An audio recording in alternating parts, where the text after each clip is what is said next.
नमस्कार दोस्तों, आज अपन चर्चा करते हैं गिफिंग गुड्स के कॉन्सेप्ट के बारे में कि वास्तव में गिफिंग गुड्स होता क्या है।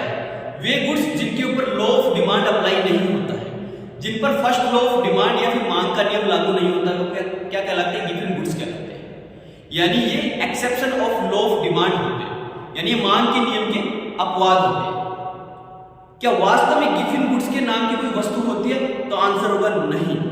गिफिन नाम के कोई व्यक्ति थे, उन्होंने ये कॉन्सेप्ट दिया था और उनका पूरा नाम था सर रॉबर्ट गिफिन, जो थे स्कॉटिश जर्नलिस्ट एंड स्टैटिस्टिशियन, जिन्होंने ये कॉन्सेप्ट दिया था।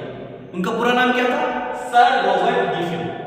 ठीक, अब क्वेश्चन ये उठता है, क्या सभी निकृष्ट वस्तुएं, क्या सभी इंफीरियर गुड्स गिफिन गुड्स होती है? तो फिर आंसर होगा नहीं।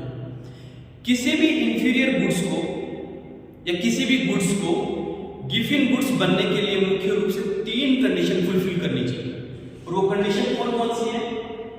First condition, goods are highly inferior, यानी जो वस्तु आप यूज कर रहे हैं वह उच्चतम स्तर की निकृष्ट किस्म की होनी चाहिए। यानी जो वस्तु आप यूज कर रहे हैं वो हाईली इंफीरियर क्वालिटी की होनी चाहिए। ठीक है। Second, no close substitute easily available, यानी उस वस्तु का कोई निकट प्रतिस्थापन आसानी से नहीं मिलना चाहिए। ठीक है। Third, which occupy substantial palace in consumer budget, यानी उपभोक्ता के द्वारा जो जितना खर्चा किया जाता है उस खर्चे में ज्यादातर हिस्सा इन वस्तुओं का होना चाहिए, तब जाकर ये जो वस्तु आप यूज कर रहे हैं वो गिफिन गुड्स बनेगी। यानी किसी भी वस्तु को गिफिन गुड्स बनने के लिए मुख्य रूप से 3 कंडीशन का पूरा होना बहुत ही जरूरी है, तब जाकर वो क्या कहलाएगी? गिफिन गुड्स बनेगी। तो फर्स्ट कंडीशन क्या है? Goods are highly inferior. Second condition है no close substitute easily available.